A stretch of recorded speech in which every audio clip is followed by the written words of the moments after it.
Bonjour, bienvenue dans cette nouvelle capsule. Je vais vous parler aujourd'hui d'un sujet qui n'est pas commun. En fait, c'est lorsque vous cherchez à atteindre tout votre potentiel que vous commencez à vous intéresser à cet aspect.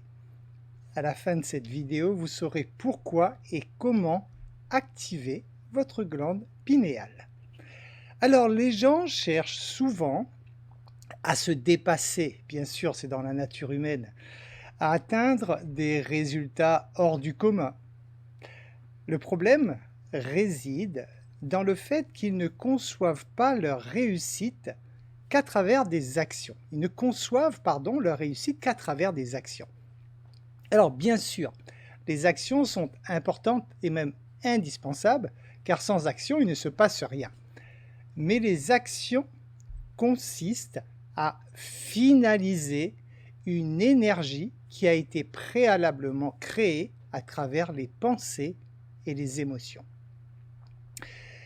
Étant donné que vous avez des pensées conscientes et des pensées inconscientes, il se passe de nombreuses choses dans votre vie que vous n'avez pas attirées consciemment, mais vous l'avez fait de façon inconsciente. La personne qui est bien connue pour parler de la glande pinéale est Joe Dispenza, que vous avez sûrement déjà entendu parler au vu des vidéos. Ce monsieur est un scientifique, c'est un auteur, conférencier, qui étudie en fait le cerveau humain et le potentiel qui nous permet donc de changer, de transformer nos vies, et il le fait donc depuis 20 ans. Il est le fondateur d'un institut de neurosciences, enfin du moins qui travaille sur de la neuroscience, et il a écrit plusieurs livres sur le thème du changement et de la croissance personnelle. Alors peut-être que vous avez très certainement entendu parler de la loi de l'attraction, bien sûr. Présentée sous certaines formes, cette loi semble magique, et elle l'est véritablement. Ceux qui cherchent à la mettre en application ont parfois du mal parce qu'ils cherchent à le faire en restant dans leur réalité physique. La loi de l'attraction, comme son nom l'indique, concerne l'attraction, donc l'énergie. Lorsque vous mettez un morceau de métal à proximité d'un aimant, il y a attraction. C'est-à-dire qu'il y a une force qui attire le métal vers l'aimant, mais cette force, elle est invisible. On ne voit pas à l'œil nu, pourtant elle existe. La preuve, c'est que les matériaux bougent. Pour la loi de l'attraction, c'est la même chose. Il existe une force invisible qui a cette capacité d'attirer ou de repousser les événements et les personnes. Pour être en mesure de faire fonctionner la loi de l'attraction, vous devez prendre conscience que tout est énergie et que vous avez la capacité d'agir sur cette énergie pour attirer à vous la potentialité qui est présente dans l'espace quantique. Alors comment schématiser ça?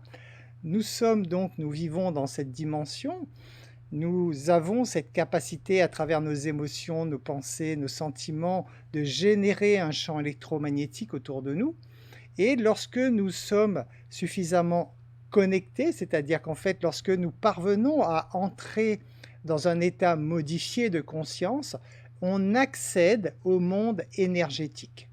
Voilà, en quelque sorte, en gros, dans ce monde énergétique, qu'on appelle également donc l'espace quantique, il y a en fait toutes les potentialités, c'est-à-dire tout ce qui est possible existe déjà dans cet espace. Lorsque vous vous connectez à cet espace, vous attirez à vous en fait la potentialité sur laquelle vous vous êtes focalisé, sur laquelle vous avez émise la bonne énergie. Alors qu'est-ce que la glande pinéale? Qu'est-ce qu'elle vient faire dans tout ça? En fait, la glande pinéale, c'est une petite glande qui est dans le cerveau, donc tout en haut de la colonne vertébrale, vraiment au milieu du cerveau, et elle a l'aspect d'une pomme de pin. C'est pour ça qu'on l'appelle donc pinéale, comme la glande de pin, sauf qu'elle est beaucoup plus petite parce qu'elle fait à peu près 8 mm, à peu près. Et donc, elle est donc située dans le cerveau.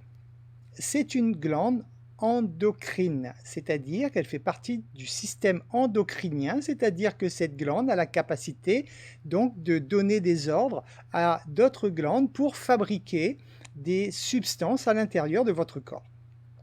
Entre autres, la glande pinéale, elle produit la mélatonine, ce qui sert en fait à contrôler nos cycles quotidiens de sommeil et d'éveil, et également nos cycles saisonniers.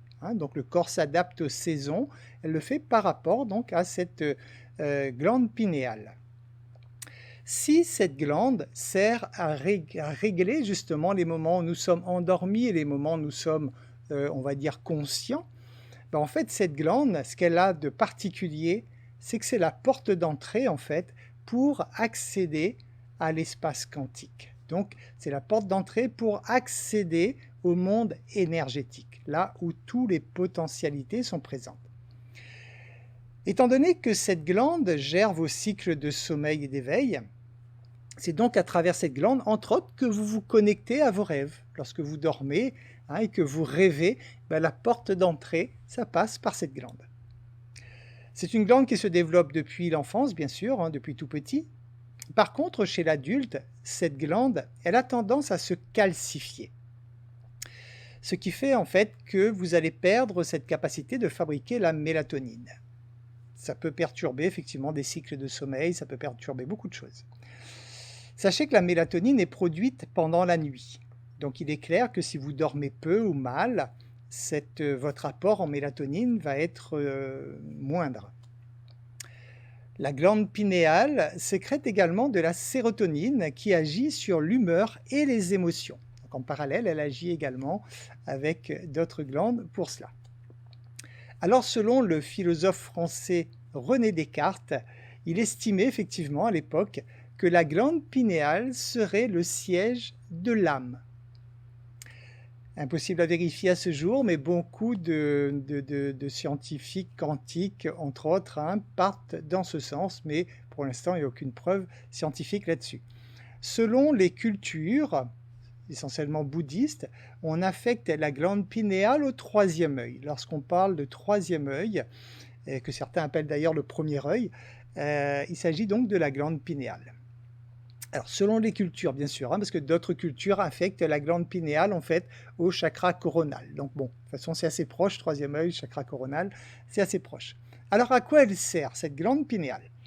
Elle va travailler donc conjointement avec l'hypothalamus, et ça va gérer, en fait, notre faim, notre soif, notre désir sexuel, notre cycle de sommeil, comme on l'a vu, et donc ça sécrète de la mélatonine. Elle permet donc surtout, sur un plan plus spirituel et plus énergétique, si on sort de l'aspect physique véritablement du corps, elle permet donc de se connecter, je vous l'ai dit, à cette dimension quantique, donc à la dimension non physique. Alors, dans ce cas, puisqu'elle est quand même très importante, puisque aussi bien pour la loi de l'attraction que pour l'épanouissement personnel de tout un chacun, si on veut accéder effectivement à tout le potentiel de ce monde non physique, il va falloir passer par cette glande pinéale. Et si elle est calcifiée, ça va mal se passer, bien sûr, l'énergie va mal passer. Donc, comment prendre soin de sa glande pinéale? Ça va se faire en deux temps. D'une part, il va falloir arrêter la calcification, et après, il va falloir nettoyer la glande pinéale. Alors, ça aurait été très simple si on pouvait la sortir de notre tête, les frotter un coup et remettre à sa place. Malheureusement, ce n'est pas le cas. Il va falloir qu'on fasse ça avec les moyens dont dispose notre corps. Pour arrêter la calcification, il faut savoir qu'il y a des facteurs extérieurs comme le fluor, le chlore et le bromure qui peuvent calcifier la glande pinéale. Donc, naturellement, il va falloir s'arranger pour ne pas que ces substances entrent dans notre corps. Le plus néfaste de ces trois substances, c'est le fluor, qui en fait est comme attiré, comme si c'était le métal avec l'aimant. La glande pinéale attire le fluor. C'est étrange parce que le fluor n'est pas bon pour la glande pinéale et pourtant le fluor, lorsqu'il est présent dans notre corps, il va être attiré sur la glande pinéale qui va contribuer donc à la calcification de la glande pinéale. Donc le fluor, vous le savez, il est présent dans de très nombreux dentifrices et également dans l'eau du robinet. Donc, soyez prudent. Si vous consommez de l'eau du robinet, vous allez effectivement ingurgiter du fluor également. Alors, ce n'est pas une raison pour spécialement acheter de l'eau en bouteille. Il suffit, l'eau du robinet, elle est très bonne. Il suffit juste en fait de la filtrer, hein, puisqu'il y a effectivement des substances qui sont rajoutées dans l'eau pour tuer les bactéries. Et ces substances vont nous être néfastes si on ne les élimine pas. Donc, il faut juste un filtre à eau, en fait, déjà, pour capter ces métaux lourds, pour pouvoir consommer une eau qui sera exempte donc de fluor, entre autres. Il y a ensuite le calcium lorsqu'il est pris sous une forme de complément alimentaire. Donc le calcium naturel dans les aliments, c'est bon. Par contre, lorsqu'on complémente du calcium pur, je dirais, à travers des compléments alimentaires, là, effectivement, ça ne va pas être bon pour la glande pinéale. Sachez également que vous allez trouver cela dans tous les produits alimentaires transformés. Donc tous les produits alimentaires transformés affectent, ou en tout cas ont la capacité d'affecter la glande pinéale. Il y a ensuite le mercure. Alors le mercure se trouve dans les amalgames dentaires. Alors ça aussi c'est quelque chose, hein, on met du plombage, hein, dans nos dents lorsqu'elles sont abîmées, vous le savez. Or il se trouve que les plombages, donc ce sont des métaux lourds que nous allons absorber à travers notre salive, etc. Et également, dans un autre domaine, les plombages en fait dans les dents vont avoir un effet sur le cerveau parce qu'il y a des petites particules aimantées en quelque sorte qui tournent dans notre cerveau et elles peuvent être perturbées par des plombages. Donc il y a des spécialistes maintenant qui se sont aperçus de ça et qui remplacent les plombages par des matériaux sains, je dirais. Par contre, ce sont vraiment des dentistes spécialisés. Il y en a très peu à ce jour qui le font. Et donc, sachez que, entre autres, donc, le mercure peut se trouver donc, dans les plombages, dans tout ce qui est amalgame dentaire. Ça se trouve également dans les vaccins, dans les gros poissons. Hein, les petits ça va, mais les gros poissons comme le thon, par exemple, hein, ce sont des poissons qui vont absorber le mercure, parce qu'il y a beaucoup de mercure dans la mer avec la pollution. Les crustacés également hein, peuvent être souvent bourrés de mercure, sachez-le. On peut éliminer le mercure avec de la chlorelle, c'est une algue. Vous avez aussi l'agropyre, qui est en fait un germe de blé, et vous avez la spiruline. Voilà les trois substances qui permettent d'éliminer le mercure dans notre corps, donc sachez-le. La coriandre également, hein, qui lorsqu'elle est prise quotidiennement, donc pas seulement une fois de temps en temps, mais quotidiennement, elle peut également éliminer le mercure des tissus cérébraux. Ensuite, ce qui va abîmer toujours notre glande pinéale, ce sont les pesticides. Donc lorsque, à ce moment-là, à vous de vous arranger pour avoir une nourriture la plus proche possible de la nature, bio si possible bien sûr, hein, et un grand apport de crudité bio va être efficace effectivement pour nettoyer votre glande pinéale également.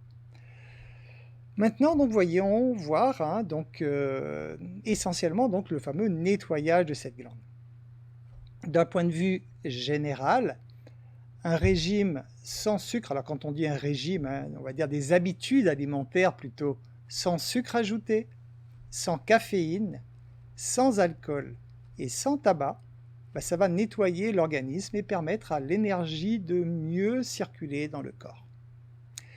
Il y a également l'huile de raie bio, toujours, hein, qui est une des plus puissantes substances naturelles que vous puissiez utiliser pour décalcifier votre glande pinéale, donc l'huile de raie bio.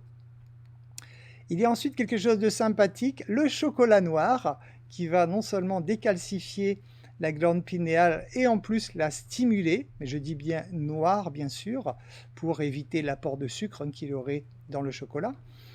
Il y a aussi le citron cru, alors là à faire sous forme de cure, 15 jours, 3 semaines, mélangé à de l'eau, parce que le citron cru risque d'abîmer les dents par contre, hein, donc vous voyez, hein, tout est toujours une question d'équilibre hein, dans la vie bien sûr. Par contre, donc, pour décalcifier la glande pinéale, en faisant une cure le matin de citron cru, c'est excellent également pour décalcifier la glande pinéale. L'ail également est reconnu comme un décalcifiant de la glande pinéale. Le vinaigre de cidre également. L'huile d'origan ou de margousier également. Ce sont des huiles qui sont efficaces pour nettoyer la glande pinéale. Vous avez tout ce qui est vitamine K1 que vous allez trouver dans les légumes verts essentiellement. Et la K2 également que vous allez trouver là dans la microflore intestinale. Vous avez aussi dans la liste le bore qui est présent dans les betteraves. Donc les betteraves, c'est très bon pour nettoyer également la glande pinéale. Vous avez l'iode, contenu donc dans les algues essentiellement. Dans la lécithine également, vous trouverez donc de l'iode. Et pour terminer, un fruit bien de chez nous, le tamarin également, est très bon pour décalcifier la glande pinéale. Voilà. J'espère que ces informations vous seront utiles. C'est vrai que c'est un sujet auquel on ne porte pas spécialement attention, hein. Pourquoi faire attention à une petite glande qui fait 8 mm de haut dans notre corps? Et pourtant, on l'a vu, c'est la porte qui donne dans le monde où tout est possible. Alors je vous recommande quand même d'en prendre conscience et de modifier vos habitudes alimentaires essentiellement pour que vous puissiez activer correctement cette glande pinéale et vous connecter donc plus facilement à ce monde de l'énergie. Merci pour votre écoute. Je vous dis à très bientôt dans une nouvelle capsule.